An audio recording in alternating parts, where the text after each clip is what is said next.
This is not just a myth. This is revenge, carved in marble. This is Gian Lorenzo Bernini's Medusa. This is a story of love, of obsession, and of transformation. An artist at the height of his power, and a sculpture that feels less like a myth and more like a reckoning. Bernini was not just Rome's greatest artist. He was a man consumed by a forbidden passion. Her name was Costanza Bonarelli, the wife of his assistant. Their connection was intense, private, unstable, and like many things built in secrecy, it did not end quietly. It ended in blood. When Bernini discovered that Costanza was involved with his own brother, something in him broke. He sent a servant to slash her face. He wanted her marked, and yet, the consequences were not equally shared.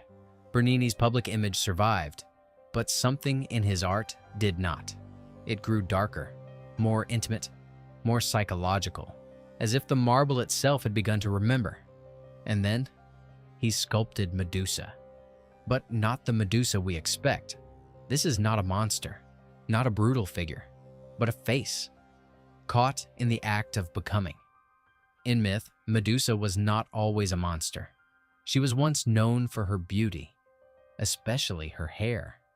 But after being cursed by the goddess Minerva, that beauty became her prison. Her hair turned into snakes.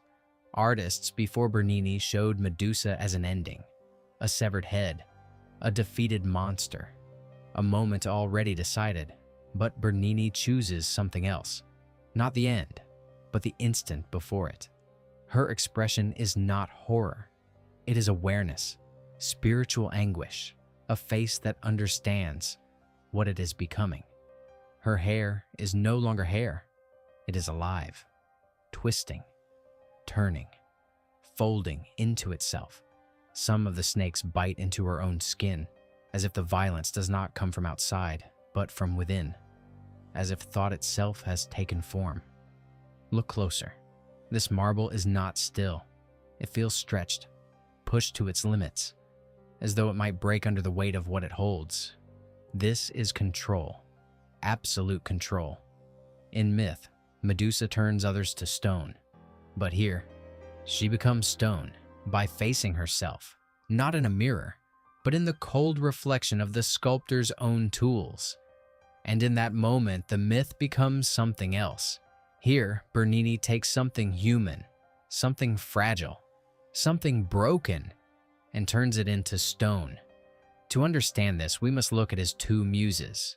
His bust of Costanza, alive, immediate, intimate, a moment of desire, and his Medusa, distant, withdrawn, untouchable, a moment of reckoning. One was made from love, the other from its collapse. Not just a transformation, but a kind of confession, a quiet act of expiation. This is not just mythology, and not just biography. It is the moment where emotion becomes form, where pain becomes permanent. So the question is, how do you turn something painful into something permanent?